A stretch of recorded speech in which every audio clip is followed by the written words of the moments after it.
Hello students. So today we will study next chapter, that is chapter 11, thermal properties of matter. So we have previously studied about mechanical properties of fluid. Today we will study thermal properties of matter. Thermal property of matter means how the matter will affect when we heat it. Thermal means heat. जब हम किसी भी metal को, किसी भी material को, matter है या मैटर कैसा भी मैटर हो सकता है, सॉलिड, लिक्विड, गैस या स्टेट में कोई भी मटेरियल है, अगर जब हम उसको हीट देंगे तो वो उसको उस पे हीट का क्या इफेक्ट होगा उसके बारे में स्टडी करना है इस चैप्टर में। सो सबसे पहले हम इसमें पढ़ते हैं thermal expansion and calorimetry. So calorimetry की हम बाद में बात करेंगे, उससे पहले थर्मल एक्सपेंशन। थर्मल एक्सपेंशन पढ़ने को पहले कुछ basic definitions. First definition is heat. So what is heat? Heat is a form of energy which produce in us the sensation of warmth, जिससे हमें वार्मथ की सेंसेशन मिलती है, दैट इज हीट। आप सबको पता होगा। And what is temperature? अब हम हीट और टेम्परेचर जनरल लाइफ में हम इन टर्म्स को मिक्स कर देते हैं, बट हीट और टेम्परेचर में फर्क क्या है? Temperature basically describes us the degree of hotness और coldness of a body. Temperature क्या बताता है कि कोई भी बॉडी कितनी हॉट है या कितनी कोल्ड है, उसका मेजरमेंट बताता है, that is temperature. So temperature is a condition which determines the direction of flow of heat when two bodies are mixed together. अब आप देखो, एक बॉडी सपोज 30 डिग्री सेल्सियस पे है और दूसरी बॉडी 50 डिग्री सेल्सियस पे है, और वो दोनों को मैं ज्वाइन कर दूं, one is at 30 and one is at 50, और मैं दोनों को ज्वाइन कर रहा हूं, तो हीट कहां से कहां फ्लो होगी? Yes, from high temperature to low temperature, from 50 degree Celsius to 30 degree Celsius. तो यही है, टेम्परेचर एक कंडीशन है जो डिटरमाइन करती है direction of flow of heat. Flow of heat को, जो हीट का फ्लो है उसको डिटरमाइन करती है। हीट फ्लो कैसे होगी? From high temperature to low temperature when two bodies are mixed together. Clear? So this is about heat and temperature. Now we have 3 scales of temperature, all of you must have known that. 3 scale हमारे पास कौन से हैं temperature के? Celsius scale, Fahrenheit scale और Kelvin scale. हमें पता है melting point of ice melts at 0 degree Celsius, clear, and water boils eight 100 degree Celsius, clear, सबको पता है इतनी बात। अब ये सेल्सियस में है, सेल्सियस जो स्केल था टेम्परेचर का, that was designed by Anders Celsius. Next is Fahrenheit scale, ये भी आपको पता है, जो 0 डिग्री सेल्सियस है that corresponding to 32 degree Fahrenheit in Fahrenheit scale, and 100 degree Celsius is 212 degree Fahrenheit. So there is a relation between Celsius and Fahrenheit. This is the relation. If you want to convert Celsius to Fahrenheit, we have to equate these two equations. Tc minus 0 by 100 equal to Tf minus 32 by 180. So if I know the temperature in Fahrenheit, I can calculate temperature in degree Celsius. If I know temperature in degree Celsius, I can calculate temperature in Fahrenheit. And third is Kelvin scale. So Kelvin scale is 0 degree Celsius equal to 273.15 Kelvin, and 100 degree is plus 100, 273 plus 100 is 373.15 Kelvin. That was designed by Lord Kelvin, and we can convert Celsius to Kelvin, Fahrenheit to Kelvin by these equations. Just if I want to convert Celsius to Kelvin, I have to equate this first equation and third equation. इसको दोनों को equal करेंगे तो हम Celsius और kelvin के बीच में रिलेशन निकाल लेंगे। अगर हमारे को एक टेम्परेचर पता है एक स्केल पे, तो हम दूसरे स्केल पे टेम्परेचर निकाल सकते हैं। Same for Fahrenheit and Kelvin. Clear? So these are the 3 scales of measurement for temperature. Now come to thermal expansion. हमने हीट के बारे में पढ़ा कुछ और टेम्परेचर के बारे में पढ़ा, just a recapitulation as mentioned in your syllabus. So thermal expansion आपको टर्म से ही पता चल रहा है। थर्मल एक्सपेंशन मतलब expansion of any matter due to heat. Heat की वजह से कोई भी मैटर एक्सपैंड होना किसी भी मैटर का, that is thermal expansion. So what is the first point? All solids are found to expand on heating, this is called thermal expansion. जितने भी सॉलिड्स हैं वो हीट करने पे एक्सपैंड होते हैं, ठीक है, उनका साइज इंक्रीज होता है, that is thermal expansion. So what is the reason of expansion? इस एक्सपेंशन का रीजन क्या हो सकता है? Solids are made up of atoms in molecules So at a given temperature, the atom and the molecules are located at some equilibrium distance. So when heat is added to the solids, the amplitude of vibration of atoms and molecules increases. जब हम किसी भी solid को heat करते हैं तो atoms के आसपास स्पेस कम होती है, तो अपनी जगह पे वो क्या करने लग जाते हैं, वाइब्रेट करने लग जाते हैं। और इस वाइब्रेट करने की वजह से जो उनके बीच में इंटर एटॉमिक सेपरेशन है, जो इंटर एटॉमिक स्पेस है, वो इंक्रीज होने लगता है। कुछ टाइम बाद हीट करते करते उनका वाइब्रेशन इतना ज्यादा बढ़ जाता है कि उसके बीच में जो इंटर एटॉमिक सेपरेशन है वो इंक्रीज होने लगता है। That increase results in the expansion of solids. वो जो इंक्रीज होता है, that increase results in the expansion of solids. Clear? So on heating, the atoms get vibrate of the atoms of the solids will be in vibrating motion, or due to this vibration its interatomic separation increases, which results in expansion of solids. So we have three types of thermal expansion. Okay, thermal expansion हमें पता लग गया क्या कि solids get expand on heating से expand होना, that is thermal expansion. Clear? So we have three types of thermal expansion: linear expansion, area expansion and volume expansion. उसका मतलब क्या है कि साइज का इंक्रीज होना किसी भी डायरेक्शन में हो सकता है, या तो किसी भी मैटर की ओनली लेंथ इंक्रीज हो, या उसका एरिया इंक्रीज हो, या उसका पूरा वॉल्यूम ही इंक्रीज हो। क्लियर? तो थ्री कंडीशंस हम देखते हैं one by one thermal expansion में। So first is linear expansion. Linear expansion term से ही पता चल रहा है क्या, इंक्रीज ऑफ लेंथ, लेंथ का एक्सपैंड होना। So linear expansion is the increase in length of a solid on heating. Solid की लेंथ का इंक्रीज होना हीटिंग पे, दैट इज लीनियर एक्सपेंशन। ठीक है? सो linear expansion is the increase in length of solid on heating. Suppose L is the original length of solid and L dash is the final length after heating. Suppose मेरे पास कोई solid है जिसकी length है L।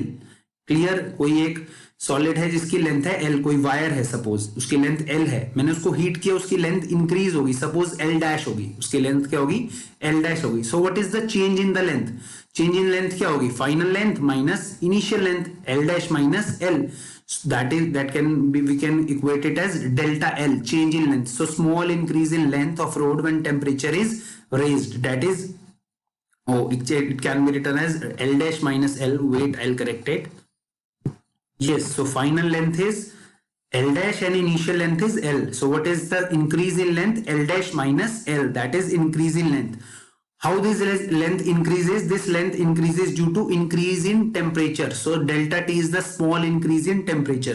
So due to this increase in temperature, that means due to heating, the length increases from L to L dash. That is change in length is L dash minus L. So it is found from the experiment. Experiment से हमने क्या निकाला कि ये जो change in length है, that is directly proportional to length. That is all experimental thing. Okay. So this change in length is directly proportional to length. That means जितनी बड़ी लेंथ होगी उतनी ज्यादा ही चेंज होगा उस लेंथ में।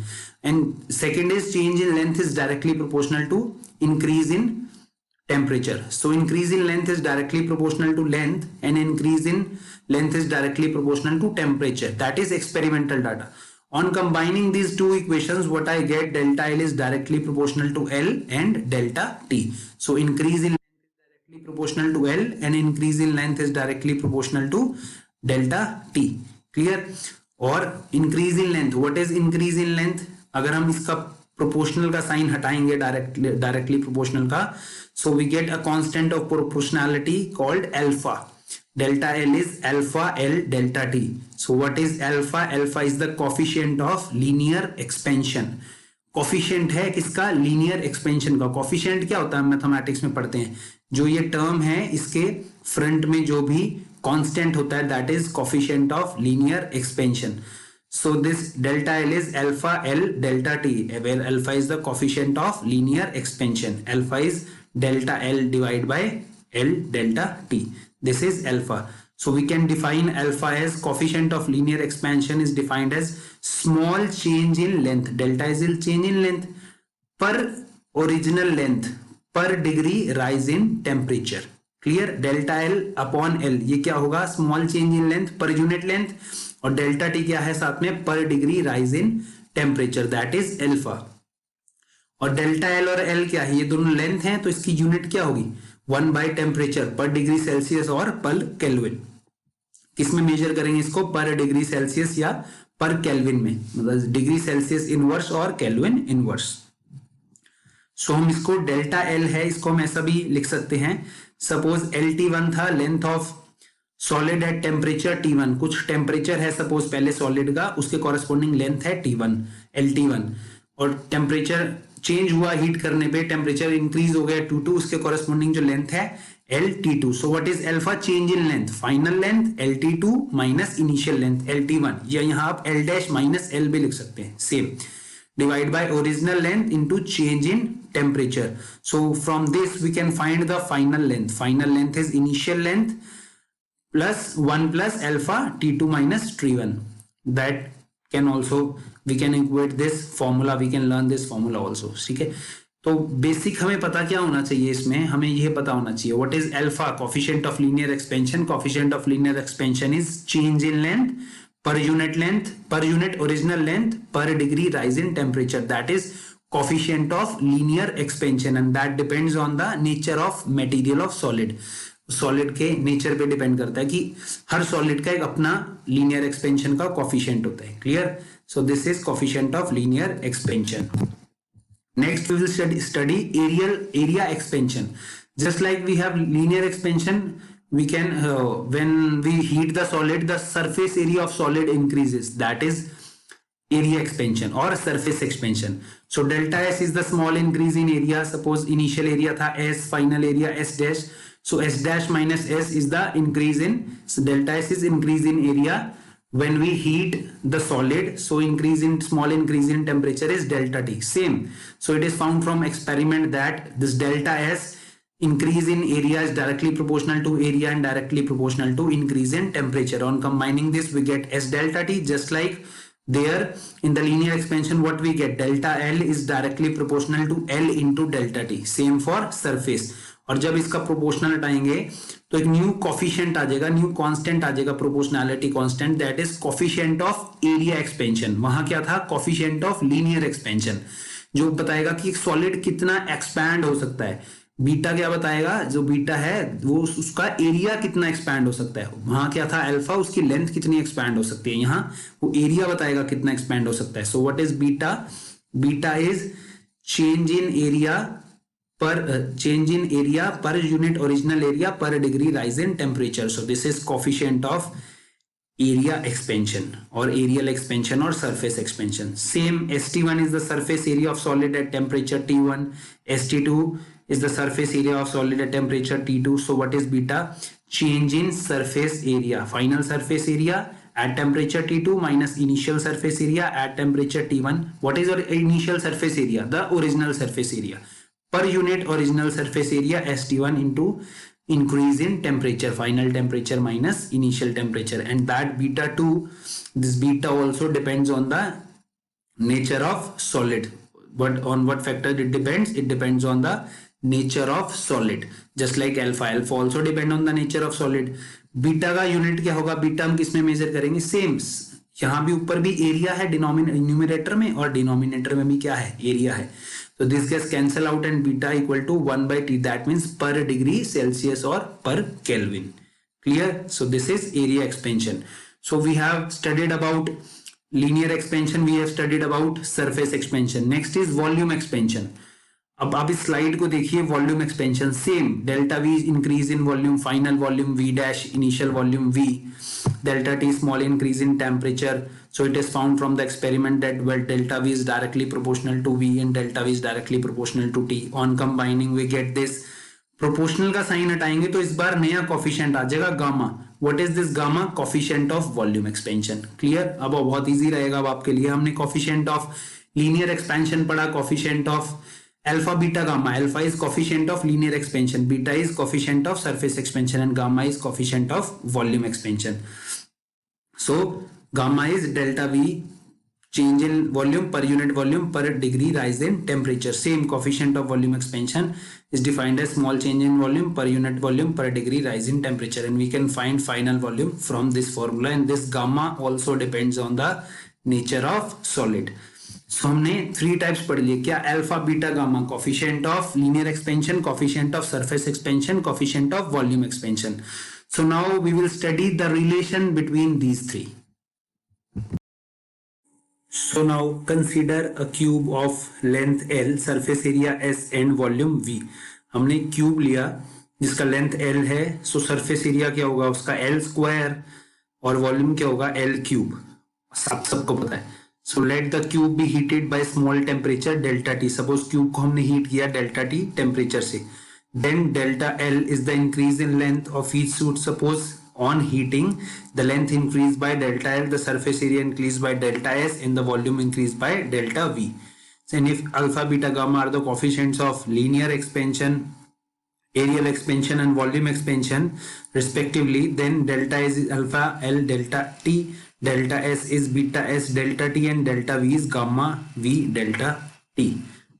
आप सबने ये समझ लिया, coefficient of linear expansion alpha, coefficient of surface expansion beta and coefficient of volume expansion gamma. So on heating suppose this length changes, so the new length of cube suppose become L plus delta L, the original length plus the change in length. The new area of cube is S, the original area, and delta S is the increase in the area, and the new volume of cube is V plus delta V, the original volume and increase in the volume.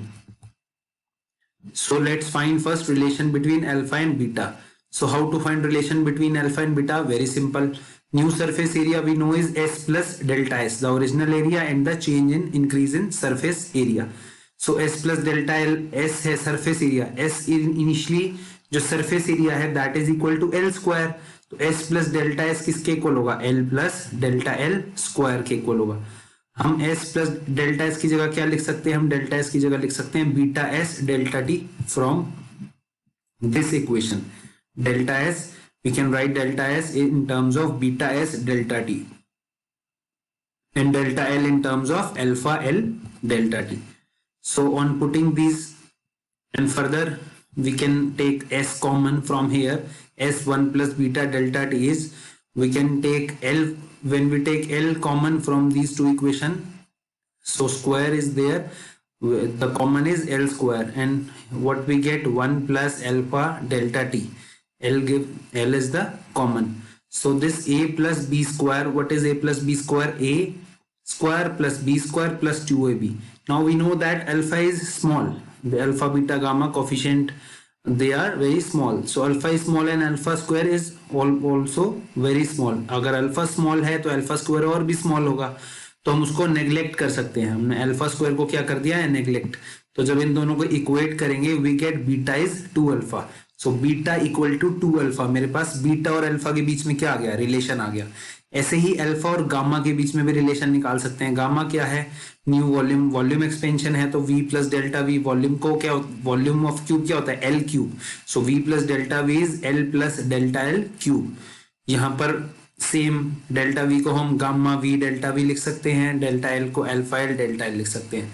We can take V common from here, we can take L cube common from here. क्यों common लिया, ये V से L cube cancel हो जाएगा ना, V equal to L cube. So अंदर क्या बच गया, A plus B whole cube is A cube plus B cube plus 3A square B plus 3AB square. Then what we get, this alpha cube term, alpha square term, these can be neglected because if alpha is small, alpha square and alpha cube are relatively much smaller. So we come to this relation, gamma delta T is 3 alpha delta T and gamma equal to 3 alpha. So हमारे पास दो relation आ गए, beta equal to 2 alpha and gamma equal to 3 alpha. Using these equations हमने alpha beta की term में निकाल लिया एक बार और अल्फा को गामा की टर्म में निकाल लिया, और इसका रेशियो लेंगे तो क्या आएगा, alpha by 1 is beta by 2 and gamma by 3. So these are the relation between alpha beta gamma. Alpha is beta by 2 and alpha is gamma by 3. So the relation between alpha, beta and gamma is alpha by 1 equal to beta by 2 equal to gamma by 3. As discussed before, all are measured in per degree Celsius or per degree Kelvin. So relation between alpha, beta and gamma is alpha by 1 equal to beta by 2 equal to gamma by 3. बहुत easy है, दोबारा से देखते हैं इसको. Relation alpha beta gamma में निकालना था हमें. हमने क्यूब लिया, लेंथ एल का, surface area S, volume V cube. So surface area is L square, volume is L cube. हमने कोफिशिएंट ऑफ वॉल्यूम लीनियर और सर्फ एरिया एक्सपेंशन को पढ़ लिया है. एक बार अल्फा और बीटा में रिलेशन निकालना है और एक बार अल्फा और गामा में रिलेशन निकालना है. The relation is alpha by 1 is equal to beta by 2 equal to gamma by 3. So what are the practical applications of thermal expansion? बहुत इजी एप्लीकेशंस हैं. मतलब हीट करने में जो भी ऑब्जेक्ट्स एक्सपैंड होते हैं उसको हम प्रैक्टिकली कैसे देखते हैं. So in laying a railway line, a small gap is always left between the iron rails.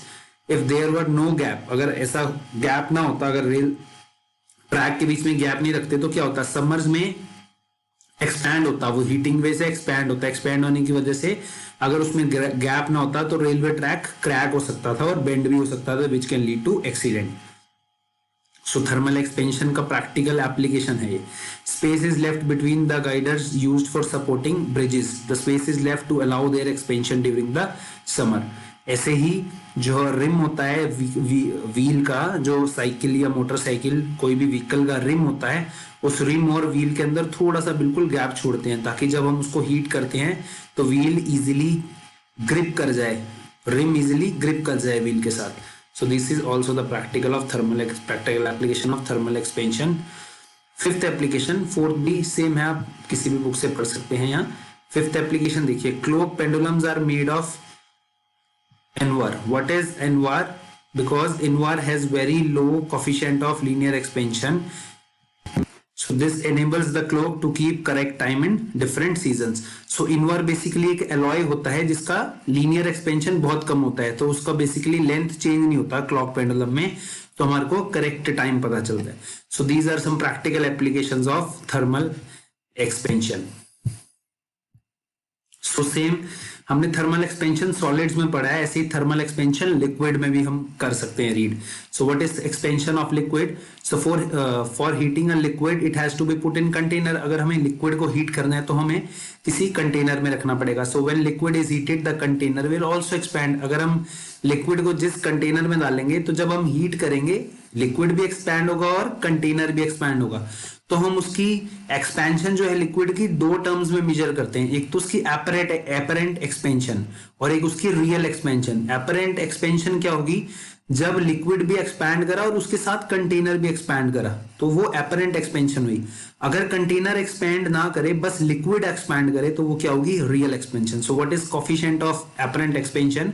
It is defined as apparent increase in the volume of liquid per unit original volume per degree rise in temperature.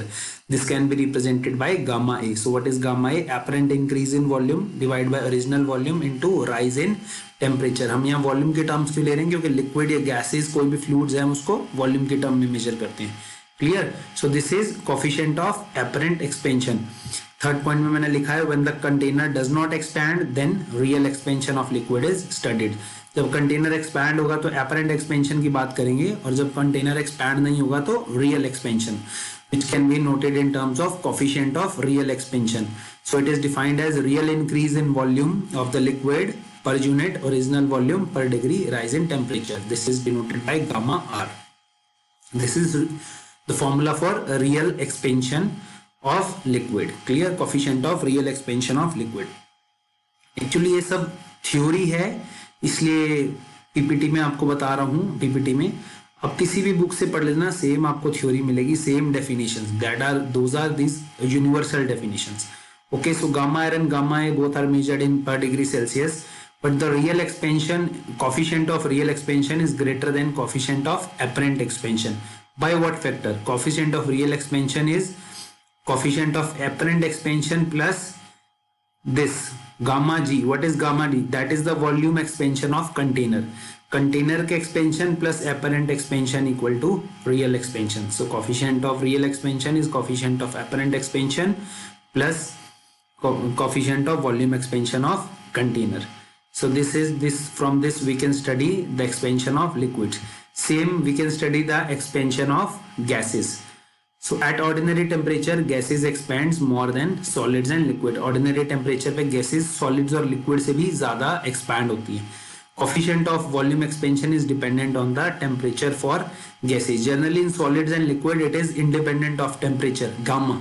Gamma is almost independent of temperature, but for gases it depends on the temperature. Coefficient of volume expansion depends on the temperature. And आपने gas equation पढ़ा होगा chemistry में भी, ideal gas equation, आपको next chapter में भी मैं पढ़ाऊंगा. That ideal gas equation gives the relation between pressure of gas, volume of gas, number of moles, R is the gas constant, T is the temperature.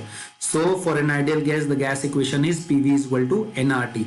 At constant pressure P, if delta V is the change in volume, for the delta T change in temperature. अगर हमने suppose delta T temperature change किया और उससे delta V volume change हुई, तो हम इस equation को कैसे लिख सकते हैं? P delta V equal to nR delta T.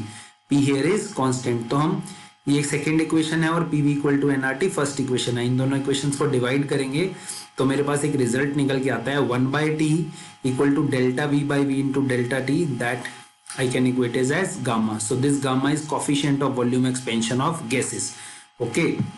What is coefficient expansion? Change in volume per unit original volume per degree rise in temperature. That is coefficient of volume expansion. And as the temperature T increases, the value of gamma decreases. So temperature T के inversely proportional है gamma. ये आपको 1 mark question में भी पूछ सकते हैं. 1/T is inversely proportional to gamma.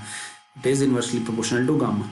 So what is expansion of gases? What is coefficient of volume expansion of a gas at constant pressure? That is change in volume per unit original volume per degree rise in temperature. So as the temperature T increases, the gamma decreases. So हमने thermal expansion पढ़ा solids का, हमने thermal expansion पढ़ा liquids का, और expansion पढ़ा gases का. Liquids gases में बेसिकली जो हम पढ़ते हैं वो वॉल्यूम एक्सपेंशन पढ़ते हैं, और सॉलिड्स में हम लीनियर एक्सपेंशन पढ़ते हैं, सरफेस एक्सपेंशन पढ़ते हैं और वॉल्यूम एक्सपेंशन पढ़ते हैं. Clear? So next, from the volume expansion term, जो हमने अभी वॉल्यूम एक्सपेंशन टर्म निकाली थी सॉलिड्स में भी या लिक्विड्स में भी, वी कैन डिराइव, हम वॉल्यूम से डेंसिटी निकाल सकते हैं. वॉल्यूम एक्सपेंशन टर्म से अगर उसको मास से डिवाइड कर दें तो क्या हमारे पास आ जाएगा? डेंसिटी आ जाएगी. So what is final density rho dash equal to rho 1 minus gamma T. So density की वॉल्यूम के एक्सपेंशन को में अगर मास से डिवाइड कर देंगे तो हमारे पास डेंसिटी की एक्सप्रेशन आ जाएगी. But here due to the inversely proportional sine, this inverse, we get 1 minus gamma here. So clearly the density of solid or liquid decreases with increase in temperature. जो solid और liquid की density है वो decrease करती है temperature के increase करने में. Clear?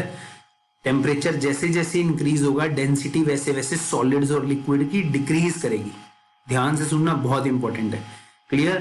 So density उस relation से, इस relation से पता चल रहा है कि जैसे जैसे temperature increase करता है solids और liquid की density decrease होती है. But we have some anomalous behavior with water. Very important. जो water के साथ, पानी के साथ कुछ different behavior है, anomalous expansion, कुछ change है इसमें behavior कि जो density है, जैसे जैसे temperature increase करते हैं water का हम, तो density वैसे वैसे decrease नहीं होती, कुछ change होती है. So what is anomalous expansion? Almost all liquid expand on being heating, but water behaves in peculiar manner. When water at 0 degrees Celsius is heated, its volume decreases and therefore its density increases. 0 degree Celsius पे जब water heat होता है तो उसका volume decrease होता है और उसका डेंसिटी इंक्रीज होता है until its temperature reaches 4 degree Celsius. जब तक उसका टेम्परेचर 4 डिग्री सेल्सियस नहीं पहुंच जाता. Above 4 degree Celsius the volume increases and therefore density decreases. Thus water at 4 degree Celsius has maximum density. So ये दो ग्राफ हैं, एक वॉल्यूम और टेम्परेचर के बीच में ग्राफ है, वॉल्यूम और टेम्परेचर. सो जैसे जैसे टेम्परेचर इंक्रीज हो रहा है वॉल्यूम डिक्रीज कर रहा है. 4 डिग्री सेल्सियस पे, जहां मेरा कर्सर है यहाँ देखिए, 4 डिग्री सेल्सियस पे वाटर का मिनिमम वॉल्यूम है और उसके बाद वॉल्यूम इंक्रीज हो रहा है. ऐसे ही अगर डेंसिटी का ग्राफ देखेंगे हम, 1 सेकेंड, अगर डेंसिटी का ग्राफ देखेंगे यहाँ पर देखिए, डेंसिटी और टेम्परेचर का ग्राफ, तो जैसे जैसे टेम्परेचर इंक्रीज हो रहा है डेंसिटी इंक्रीज हो रहा है. कब तक? 4 डिग्री सेल्सियस तक. तो 4 डिग्री सेल्सियस पे वाटर की मैक्सिमम डेंसिटी होती है और उसके बाद डेंसिटी क्या होती रहती है? डिक्रीज होती रहती है.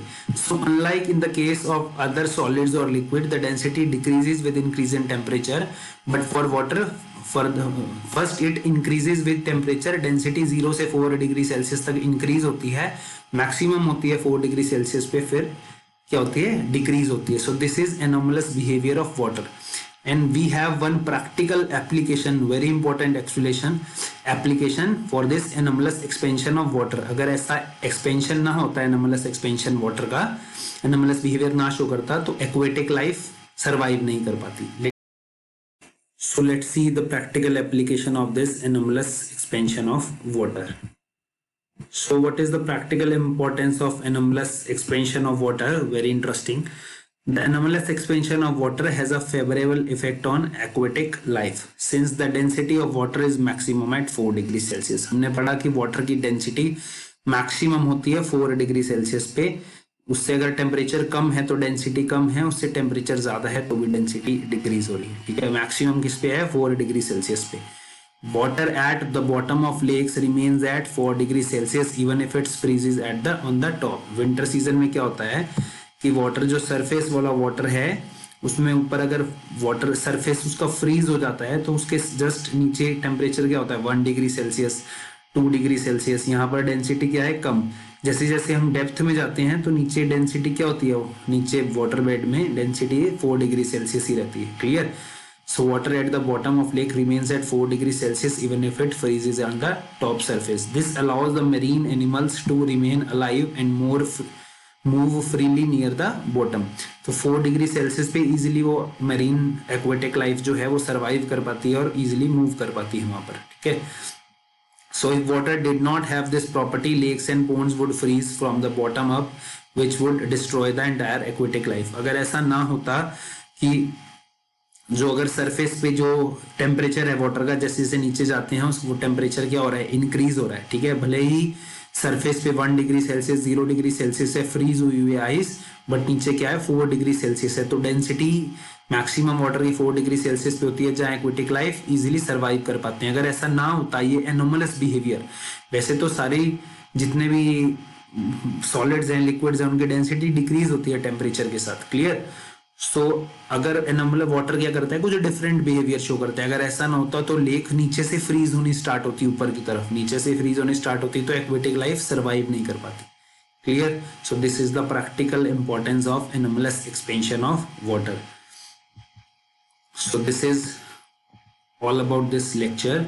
सो आज हमने थर्मल प्रॉपर्टीज ऑफ मैटर में हीट, टेम्परेचर की बात करी, उसके बाद थर्मल एक्सपेंशन की बात करी. Thermal expansion, the expansion due to heating of solid और लिक्विड और गैस. तो सब थर्मल एक्सपेंशन ऑफ सॉलिड पढ़ा. थर्मल एक्सपेंशन ऑफ सॉलिड में हमने लीनियर एक्सपेंशन पढ़ा, वॉल्यूम एक्सपेंशन पढ़ा और सरफेस एक्सपेंशन पढ़ा या एरिया एक्सपेंशन. तो लीनियर एक्सपेंशन में कोफिशिएंट ऑफ लीनियर एक्सपेंशन पढ़ा अल्फा, एरिया एक्सपेंशन में कोफिशिएंट ऑफ एरिया एक्सपेंशन पढ़ा बीटा, और वॉल्यूम एक्सपेंशन में कोफिशिएंट ऑफ वॉल्यूम एक्सपेंशन पढ़ा गामा. और उन तीनों के बीच में रिलेशन निकाला, that alpha by 1 equal to beta by 2 equal to gamma by 3. Clear. उसके बाद हमने लिक्विड्स का एक्सपेंशन पढ़ा, रियल एक्सपेंशन और apparent expansion. Then we studied the expansion of gases and then the anomalous behavior of water. So this is all about today. If you have any doubts, you can ask me. Thank you.